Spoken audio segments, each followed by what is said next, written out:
Le parc naturel de Camargue s'étend sur près de 85 000 hectares, soit environ le quart de la Belgique.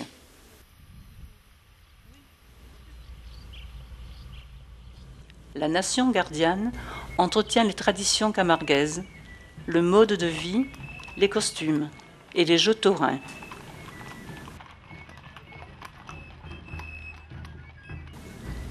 De chaque côté des départementales, les prairies alternent le noir des taureaux et le blanc des chevaux. Les meilleurs chevaux camarguais sont élevés pour manœuvrer et trier les taureaux. Ces taureaux, aux cornes en lyre, vivaient jadis à l'état sauvage, avant d'être rassemblés en manades. On compte aujourd'hui environ 15 000 taureaux de race Camargue. La culture taurine est présente sur 4 départements du sud de la France. Son activité essentielle est la course camarguaise. Le spectacle taurin est demeuré longtemps l'apanage des garçons de ferme, puis s'est développé dans les villages. Par fierté, chacun pouvait s'élancer et défier les taureaux. Vers la fin du XIXe siècle, c'est devenu un jeu entre l'homme et le taureau. Sur les cornes des taureaux étaient fixées fleurs, foulards et même des victuailles destinées à être enlevées par les jeunes amateurs. Codifiée au fil des ans, elle se déroule désormais dans les arènes. Les manadiers ont progressivement pris conscience de l'importance de la race de taureau Camargue.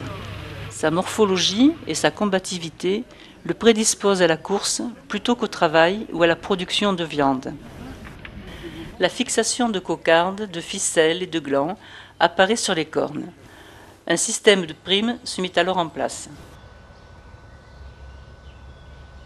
Dans le pré d'un village voisin, les gardiens trient les taureaux prévus pour la course à la cocarde. Les cavaliers forment alors la pointe d'un triangle dans laquelle ils emmaillent les cocardiers. Perpétuant la tradition, ils parcourent le chemin défini à l'avance jusqu'aux arènes.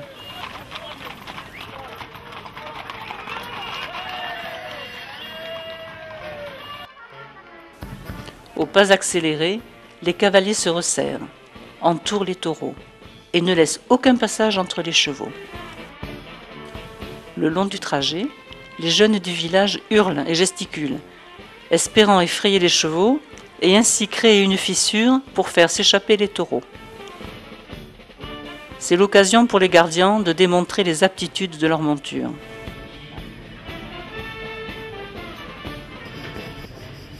Vêtus de blanc, les raseteurs entrent en piste, sur un air de Carmen.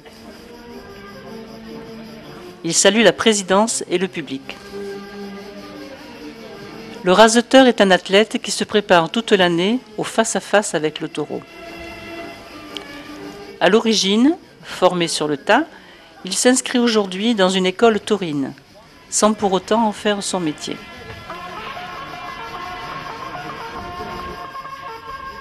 Véritable héros de la course, 6 taureaux de 3 ou 4 ans se succèdent dans l'arène pour un affrontement d'1 quart d'heure chacun.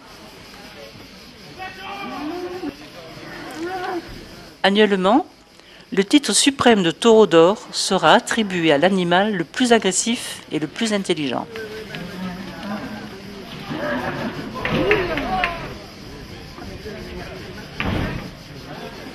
Tandis que le tourneur détourne l'attention de l'animal, le raseteur tente par une course en art de cercle d'approcher le frontal du taureau pour attraper les attributs. Cette technique, appelée le rasette, s'effectue à l'aide d'un crochet. Chaque attribut enlevé leur permet d'obtenir une prime offerte par les sponsors. Le plan. Un carton de rond pour le jeune raseteur parti. Poussant toujours plus loin l'exploit sportif, le raseteur expose sa vie pour quelques points de plus au palmarès.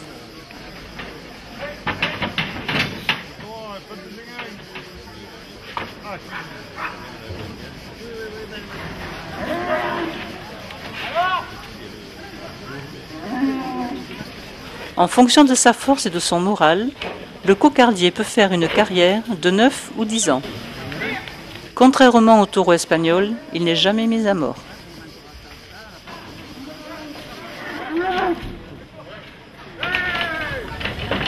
L'espoir des manadiers est de produire parfois tous les ans un crack, un Zidane en quelque sorte.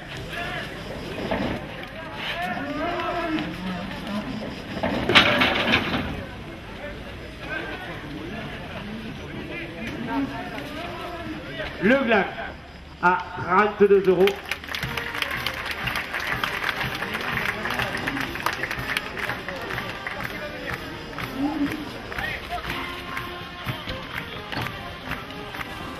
En Camargue, un cheval ou un taureau qui en fin de vie s'est rendu célèbre par ses actes de bravoure sera enterré dans le mas de l'éleveur et honoré au moyen d'une stèle.